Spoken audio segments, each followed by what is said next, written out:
Hello and welcome to yet another episode of the In-Depth series. My name is Pooja Devedi. Today we are going to discuss Guru Tegh Bahadur Ji. This topic is extremely important from the perspective of GS Mains Paper 1 and of course from the preliminary perspective as well. Let us move ahead and talk about the backdrop. The Prakash Purab of Shri Guru Tegh Bahadur, the ninth Guru of the Sikhs, is being celebrated on April 11. Many important people have tweeted about it. So if we have to know about the early life of Guru Tegh Bahadur Ji, let's go through it. He was born in Amritsar in 1621 to Mata Nanki and Guru Hargobind. Guru Hargobind was the sixth Sikh Guru, and Guru Hargobind was the one who raised an army against the Mughals and introduced the concept of warrior saints. As a boy, Guru Tegh Bahadur Ji was called Tyagmal. Why? Because of his very selfless nature, his ascetic nature. He spent his early childhood in Amritsar under the tutorship of Bhai Gurdas. And from Bhai Gurdas, he learnt Gurmukhi, Hindi, Sanskrit and Indian religious philosophy, while Baba Budha trained him in swordsmanship, archery and horse riding. So it is going to be fully packed with preliminary fact. Please remember all this. Moving on. Now if we talk about the other important aspect, at the age of 13, he distinguished himself into a battle against the Mughal chieftain.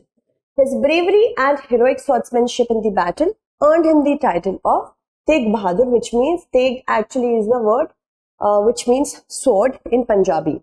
He was married to Mata Gujri at Kartarpur in 1632 and subsequently left for Bakala from Amritsar. Now his selection among the Gurus, let's look at that. After Guru Ram Das, who was the fourth Sikh Guru, the Guruship became hereditary. So this is an important preliminary fact. Guru Ram Das was succeeded by his son Guru Arjan, and after Guru Arjan was executed by the Mughal Emperor Jahangir, if you have to remember, the Guru's young son Guru Hargobind, he became the sixth Guru of the Sikhs. After Guru Hargobind's eldest son Baba Gurditta died young, the Guruship went to Gurditta's 14-year-old son Guru Har Rai in 1644. Guru Har Rai remained on the seat until his death at the age of 31 in 1661. Now Guru Har Rai was succeeded by his 5-year-old son Guru Har Krishan, and the 8th Guru had the shortest tenure among the Sikh Gurus. He passed away in 1664 before he could reach the age of 8. And it is said that when asked about his successor, Guru Har Krishan only said Baba Bakala. So it was thought that he is referring to Guru Tegh Bahadur Ji. Moving on, at that time Tegh Bahadur Ji, who was the younger brother of Baba Gurditta, he was living in Bakala. So that is why Baba Bakala. He had built a bhora, that is basement, in his house, and there only he spent many hours doing meditation. In the ancient Indian tradition, bhoras were considered ideal for meditation as they were soundproof. There is no sound there and had an even temperature. But since Guru Har Krishan hadn't directly named Guru Tegh Bahadur, many claims cropped up because of that only. Moving on. Now, according to a Lord Makhan Shah, he was a wealthy trader whose ship was caught in a storm at sea. And he had prayed that if he would be saved, he is going to give 500 gold coins to the reigning Guru. Now, when he reached Delhi, he learned that Har Krishan had passed away and there was a line of claimants at Bakala. It is said that he decided that whoever was the real Guru would ask him for the exact same, because of course he wouldn't have told anyone. So he was expecting that I prayed to the reigning Guru, so that is why the Guru will directly ask him. And the exact same he had promised in his prayers would be asked by the reigning Guru. He had exhausted his options when he was told about Tegh Bahadur meditating in Bhora. Tegh Bahadur took one look at Makhan Shah and told him that he had promised him 500 coins. He added, it's not wise to test your Guru, and an ecstatic Makhan Shah is said to have run to the rooftop and shouted, Guru Ladhore, that I have found the Guru. Moving on.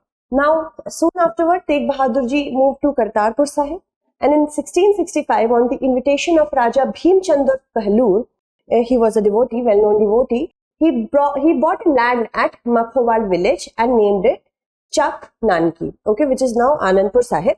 This was named after his mother, Guru Tegh Bahadur Ji's mother. Aurangzeb was a ruling Mughal emperor at that time. and there were conversions either through a government order or coercion.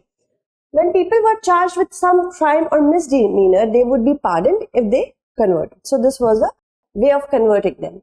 Guru Tegh Bahadur Ji, who started traveling extensively through Malwa, Manjha, first came into conflict with the authority when he started questioning the traditions of worshipping at the graves of peers and fakirs.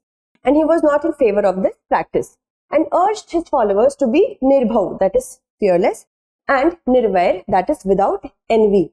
His sermons, which were delivered in a mix of Sadukri and Braj languages, were widely understood from Sindh to Bengal. The metaphors he used resonated with the people across North India, and that is why he became relatable. Guru Tegh Bahadur Ji often alluded to Panchali, that is Draupadi, and Ganika in his preachings. He declared that Hindustan could regain its piety if it took refuge in one God. Okay, so he was of the mind that there is only one God. Monotheism is one of the important propositions by the Guru. As his messages began to spread, a local chieftain at Dhamtan near Jind picked him up on fabricated charges of collecting revenue from the villages which were actually under the chieftain. He was not happy and he took him to Delhi. But Raja Ram Singh of Amer, whose family was a long-time followers of the Guru, intervened and kept him in his house for about 2 months until he convinced Aurangzeb that the Guru was a holy man and he had no political ambitions and thus not any sort of issue. Earlier, Raja Jai Singh of Amer had donated land for Dharmsala, where the Guru could rest while visiting Delhi, and the present-day Bangla Sahib Gurudwara is built on that land only.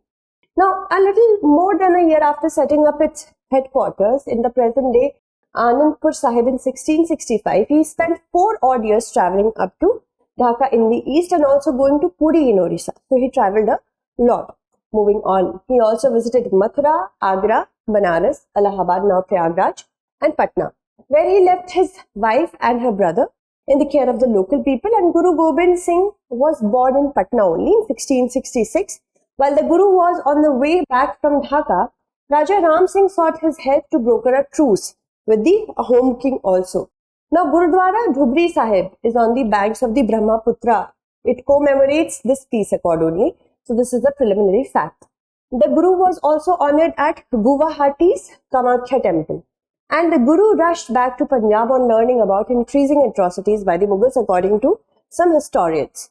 Back in Anandpur Sahib, he was approached by Kripa Das, who was a Kashmiri Brahmin, and he sought protection with a group from the valley because of the atrocities.